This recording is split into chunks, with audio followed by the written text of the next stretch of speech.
Right now on Amplified, the Engineers Journal podcast, we're about to meet the Managing Director of JB Barry & Partners, Liam Prendiville. I see engineers as somebody who sees a problem and their instinct is to look forward as to this is the problem, how are we going to resolve it, how do we move forward?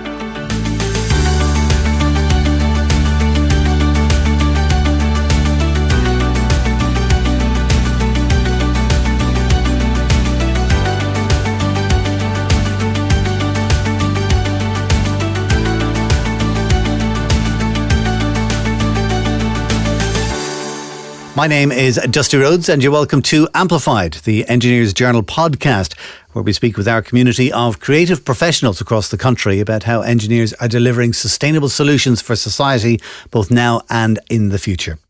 Today we're chatting with a man who has seen many changes in the industry over the past few decades and is looking ahead to the future and planning for what's next as well. From JB Barry & Partners, one of Ireland's leading consulting engineers in civil, environmental, structural and transportation engineering, it's a pleasure to welcome Managing Director Liam Prendiville. How are you doing, Liam? I'm doing great, Dusty. Thank you very much for inviting me to do this podcast. You've enjoyed a very long and successful career with JB Barry. Looking back at your time, not as Managing Director, but looking back at your time when you were kind of very hands-on as a senior engineer, were there any particular projects or problems that you solve that kind of still give you satisfaction to this day?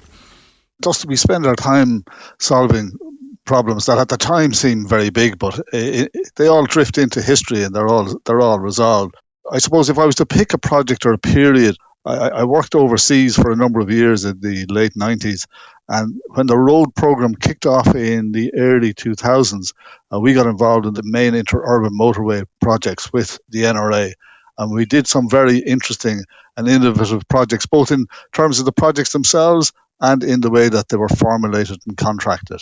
If I was to pick one project, I'd say Cashel to Mitchelstown motorway was an innovative project. What was the problem there? I suppose if there's anything unusual about that particular stretch of road is that it runs very close to the Galtee Mountains, and that generates a drainage issue because you get runoff quite quickly off very steep slopes, and you have to be able to deal with that and you have to design for that. But the really innovative thing on the Cashel to Mitchelstown scheme was that it was developed as an early contractor involvement type scheme, which is a slightly different procurement method than was used in the past or is used since. It takes the confrontational aspect to some degree out of the contractual relationship between the contractor and the client. Okay, and how had it been done before? Previously, schemes were designed up to a certain level, a specimen design, and it's issued out to 4 or 5 contractors to tender it post getting planning from on board Planola. Historically, the lowest bid won the job and they were contracted, and then you moved from there. So that's fine and it's a well-used method. But in early contractor involvement, you involve the contractor earlier at the pre-planning stage. So they have input in the planning stage, so you get more constructability built into your design, and the contractual arrangement is on a cost-plus basis.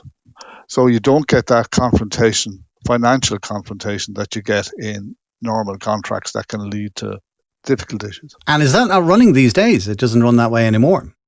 No, that early contractor involvement process was used on Cashel to Mitchelstown, and it may have been used on 1 or 2 other projects, but the process reverted then back to design and build form of contracts for roads and other form of contracts. The new government form of contract was introduced in 2007, 2008, and that was put into use post Cashel to Mitchelstown. So then, thinking about Cashel to Mitchelstown, what were the constraints? What were the physical constraints that you had to work with?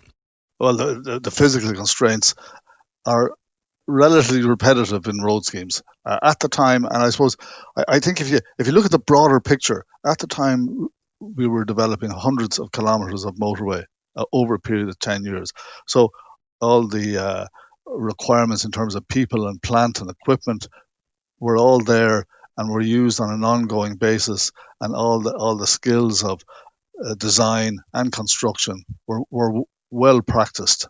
And that's a very efficient way of rolling projects off, and it reduces the risk because All the risks have been met on previous contracts and have been ironed out.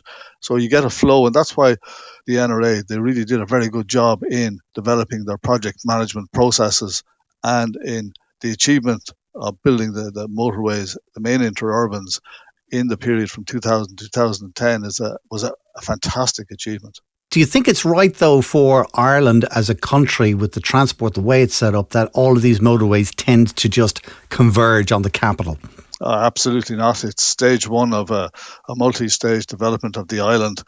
You have to look at Cork to Limerick, which would get you to Galway, Waterford to Cork, Waterford to Limerick. But if you look at the map of Ireland, there's very few links missing.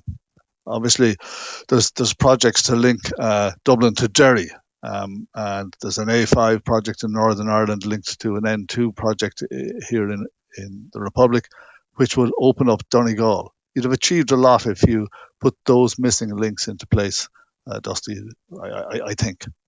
And the great thing I would focus about motorways, and we'll probably come to it later, but motorways allow interurban buses to run at high frequency and at predictable timetables. It's now very feasible and very practical to get a bus from Dublin to Cork or Dublin to Galway, and that's really supported by the motorway network. Do you think then that that's more efficient than trains? I think it is. It's more practical than trains, but they're not exclusive. One doesn't compete necessarily with the other. If you look at the train network in Europe, where trains travel at 300 kilometers an hour, now that's a step too far for us, possibly. But you could certainly travel at 200 kilometers an hour, and Dublin to Cork would then be, a little over an hour on a train. That would be attractive. So there is absolutely a future for trains, but the motorway network is there, and the buses are running on it, and they're getting a lot of passengers. We're seeing a crossover as well in society at the moment, and it's specifically to do with motorways and road transport, in that we're going from petrol and diesel engines to electric engines. How do you think that's going to affect transport overall? It'll be a big win for transport, without a doubt. The fact that 95% of the carbon emissions in transport is from the operation of the scheme. The construction of motorways is a very small element of the carbon impact. The real impact is on yourself and myself driving around in diesel or petrol cars. Now, you can see that the move towards electric cars has taken hold. It's certainly there. I know that people who are in the market for a new car are certainly looking at electric cars. And I think one of the keys to that, and I think we've discussed this before, is your ability to have a charging point in your home. I think leaving home with the expectation of finding a charging point someplace else is just it's unnerving. Yes and no. I'm sure with the early petrol cars, it was unnerving leaving home when there were no petrol stations. So maybe we're going through the same thing. But you're right in that when you're looking at planning, I mean, for houses, it's not so bad because you've got a driveway, and Ireland is very much a housing kind of a country. But in the last 20 years, we've become more and more reliant on apartment blocks and apartment buildings. Not so easy if you own an electric car. Is there any kind of retrograde works that can be done there, do you think, or what way should we be thinking? Oh, absolutely. And certainly all future apartment blocks, the expectation would be that all the parking spaces would have a charging point. I think that's a given. Retrofitting them, Dusty, I'm not too sure. Let me talk about your own personal career, Liam. What was your experience from? Because you were very successful as an engineer and a senior engineer, and now you're the managing director. How did you go from working on the shop floor, as it were, to running the show? I suppose the career path was that J.B. Barry started in 1959 as a water consultant. A very brave thing to do, to set up a design business in 1959. The country was a very, very poor place in 1959. It was before T.J. Whittaker and Lamass started making the country look externally rather than internally. So we moved into structures allied to the water industry, and then we worked overseas for a while. I worked myself in the 90s in Bosnia and Latvia and Albania, worked in Gaza for a while and in Beirut. And I must say that working abroad, Dusty, taught me a lot. You're in a different environment. We chased work in Bosnia in the early 90s, and I had no compunction to ring the minister for this or the minister for that, which is something I would never have done in Ireland because there's a structure and there's a hierarchy and there's things you do and things you don't do. So I learned a lot there. And when the road program started in 2000, we formed a relationship with a UK firm called Halcro, and we chased the roads market. And that's where I sort of moved from being involved in projects to chasing work in a new sector. So that was the start of the move, maybe from being completely involved in projects to getting involved in the marketing. And was that something that came from somebody above who saw potential in you to be able to say, Graham, we want to take one of our best engineers here and we want him to get him in on the pre-planning stage with a potential client about what could be done? Or was it something where you said to yourself, I think I would rather be out talking to people and to get them working with JB and to get new projects in for the firm? All of these things, there's a lot of luck and a lot of false steps, and it's very hard to post-analyze it, and it depends who writes the history, as you know. Like I might write it one way and other people might see it completely differently. But actually what happened, I suppose, is that working overseas, we actually spent time looking for work as well as doing it. So that gave me exposure to that. Overseas work came to an abrupt halt because one of our partners struggled financially and we were no longer involved in that. And it coincided with the starting of the main interurban road network. And it was quite clear that they needed more people involved. They were going possibly from spending 200 million a year on the road program to spending, in 2007 they spent 1.8 billion. So you can't increase the spend without involving more and more people. So there was opportunity there. The market was growing. I knew a couple of people in the market, and the guys running the company at the time were happy to let me chase it. They allowed me to spend a lot of time chasing the market. And at one stage, did you say to yourself, I think I could offer a lot as the managing director of this firm and I could bring the firm certain places and improve it? And did you make it your mission to say, I would like that job? Absolutely not. No. Absolutely not. I go back to what I said previously. Like when there was 50 people, like it's more like a family than a corporation. And a lot of our competitors, Dusty, are large global companies. We have companies here in Ireland that have a presence all over the world. Some of them have employee levels of 70, 80, 90, 100,000 people worldwide. So they run a very corporate affair. They have very identified structures, whereas 90% of our work is in Ireland.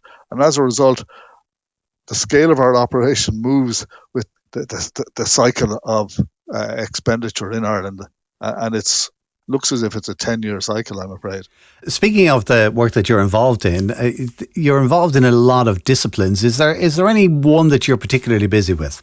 The water design element and project management in the water space, which is water supply, wastewater, collection and treatment, stormwater and flooding, that's remained a constant throughout the history of the company, and that's still very vibrant. And there's changes in the market. Irish Water, they're actually using, funnily enough, some ECI projects, early contractor involvement projects, going back to Cashel to Mitchelstown. So that's very vibrant and consistent. The transportation sector, there's changes within that. We still have a lot of highway work, but there's a big move towards active travel and public transport, which is, supporting the climate change agenda, and society is changing its direction on transport. There's absolutely no doubt about that, and the younger generations will change it even more rapidly. And I suppose energy is probably the exciting thing at the moment, if you were to look at it.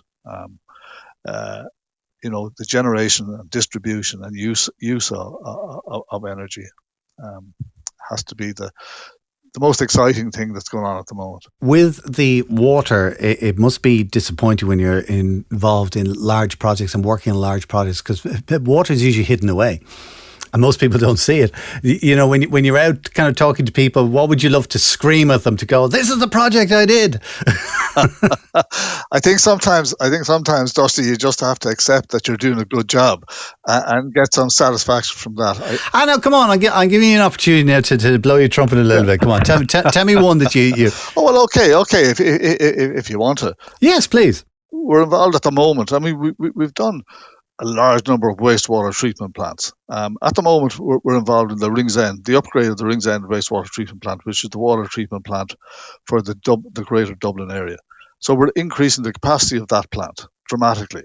And that's an ongoing process. It's going to go on it has been going on and will go on for a total of maybe 10 or 12 years. It's an existing operating plant that's treating a large percentage of the wastewater from the Dublin area. And we've teamed up with other companies. One of them brings a specialist treatment process with it, which means that using the same footprint, using the same size of site, we can treat 60 or 70% greater volume of wastewater. Now that's using innovation to drive great results.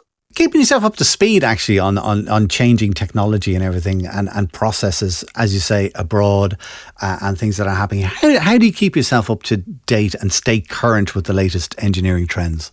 Well, I suppose one of the things we've always done from a very early stage in the company is we've formed joint ventures with international companies as required, and with people with either, if we need additional resources, it's one type of partner we need, and if it's a particular expertise in an area, it's another. So the example would be Royal Haskonian DHV, who have brought the process to Ringsend.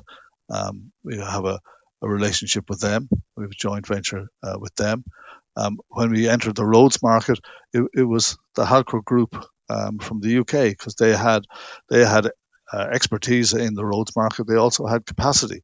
So we had local knowledge and a good reputation here. It's a small island here. If you have a good reputation, it travels from one sector to another, as you know. I'd love to ask you what is lined up for JB Barry over the next couple of years. Is that something you talk about, or is it top secret? No, it's very clear to me. I mean, it's been in the news for the last week, but it's been top of the agenda for a while. There's been a lot of factors impacting on our business and on society at large, like Brexit. Brexit has created a changed environment.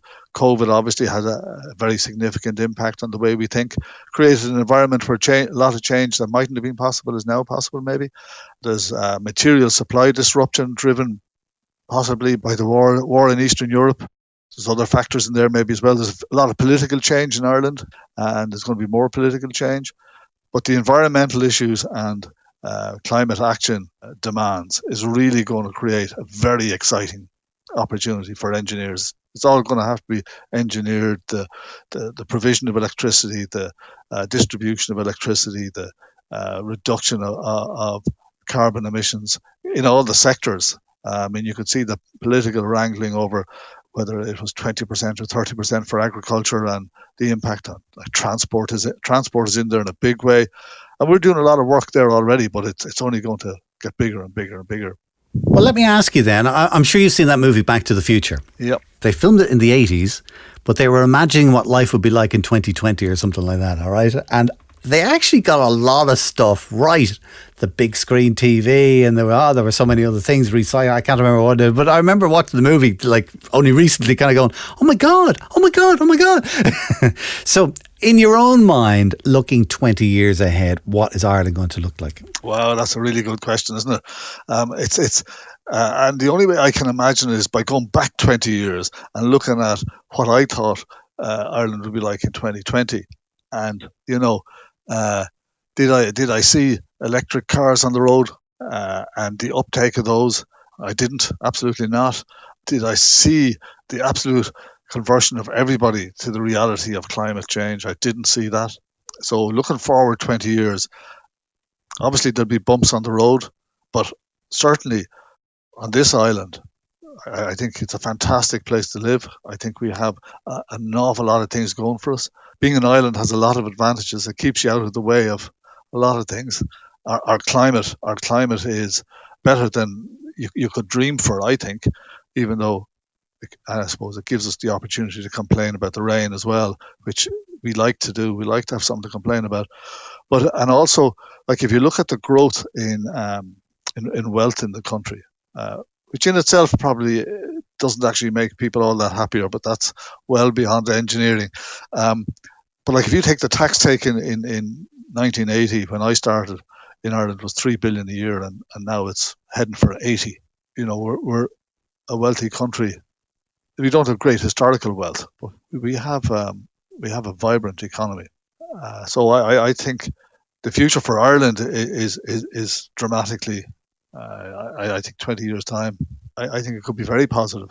We have a housing shortage at the moment. Do you think that Irish minds are going to change about how we look at housing? Because traditionally, I think it's going back to the famine, okay?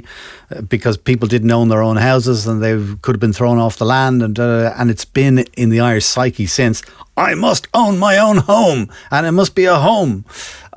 Whereas that's changing lately. Do you think we're going to get to a stage where people will think about more communal ways of living, possibly with ways where they don't actually own the roof over their head, but they do have tenancy rights? Yeah, it's a very, very interesting question, and I think you've hit the nail on the head with the tenancy rights thing, possibly. There are other models over ours, and you go back to our history, and you're right. Our history drives our thought process. We like to own our own house. It gives us a security. It does make society stable as well, maybe.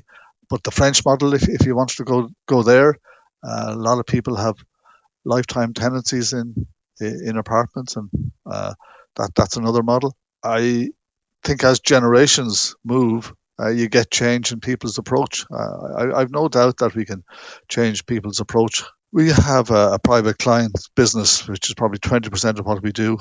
We probably at any one time have between 7,000 and 8,000 residential units at various stages of development, from pre-planning to in-planning to construction.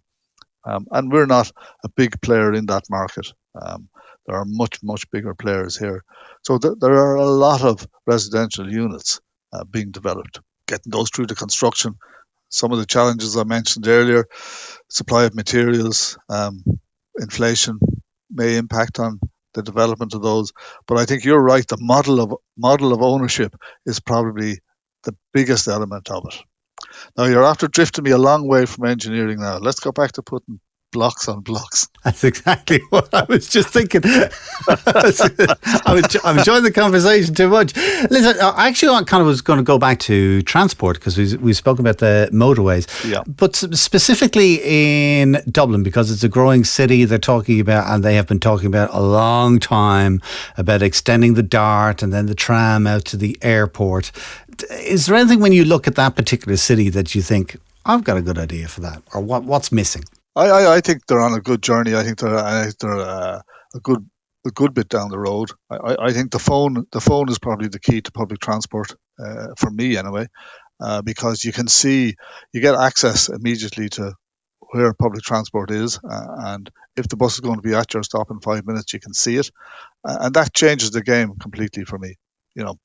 So the frequency of buses now. I'm fortunate enough, I live close to the M11. It's a quality bus corridor. We did work on that bus corridor 20 years ago, and the bus frequency is so high that you just rock up at the bus stop and get the next bus. Gets into town just as fast or faster than I can drive it. So I think everyone will convert to public transport. Now, there are weak spots maybe in the network, but there's a lot of work being done on it with bus connects, and obviously the Lewis is a success story. We're doing a nice project on the Lewis, actually. We're working on an extension from Broombridge to Fingal, and that would bring you out to the M50 on the Green Line. Obviously the Metro is a big project that's out there as well. How is that Lewis project going? Because you're going through some very highly populated areas. It's going really well. Yeah, it's going fantastically. TII are driving the project. We have a team in conjunction with a company called Aegis. We're a French rail company, and the project is what we now call a BIM project. Okay, so BIM is going from ink and paper was in the 80s and moving towards computers and plotters. In 5 years' time, we won't even mention the fact that it's BIM, but it is an interesting development of design, because you can actually see conflicts at a preliminary design stage rather than at a detailed design stage. You have much more information much earlier on. So it should improve cost efficiency on construction, or will, but it's a higher level of design at an earlier stage. Are you using an existing rail track that is going out towards Fingal, or do you have to create a new one? No, it's a new one. Yeah. Is that a big headache?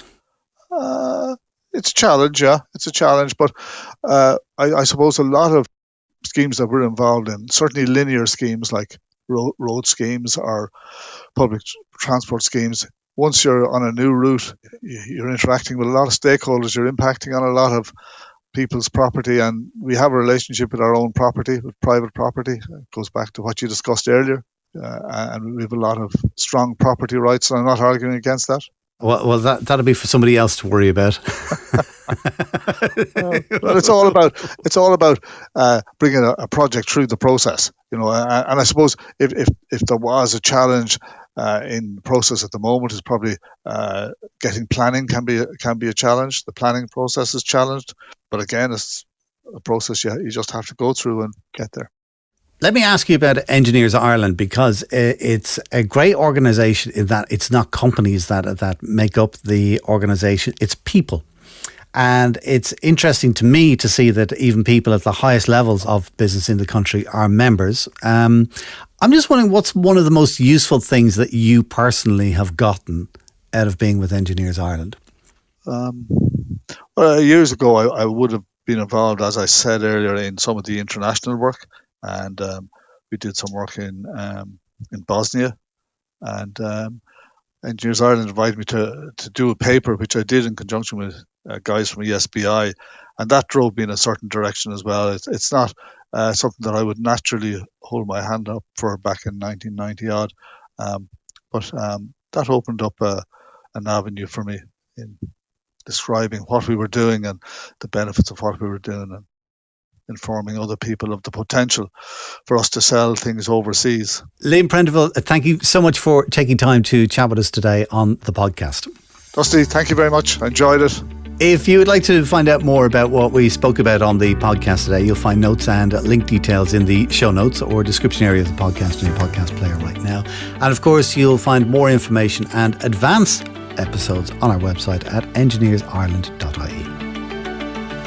Our Engineers Journal Amplified podcast is produced by dustpod.io for Engineers Ireland. If you'd like more episodes, just click the follow button on your podcast player so you get access to all of our past and future shows automatically. Until next time, from myself, Dusty Rhodes, thank you so much for listening. Take care.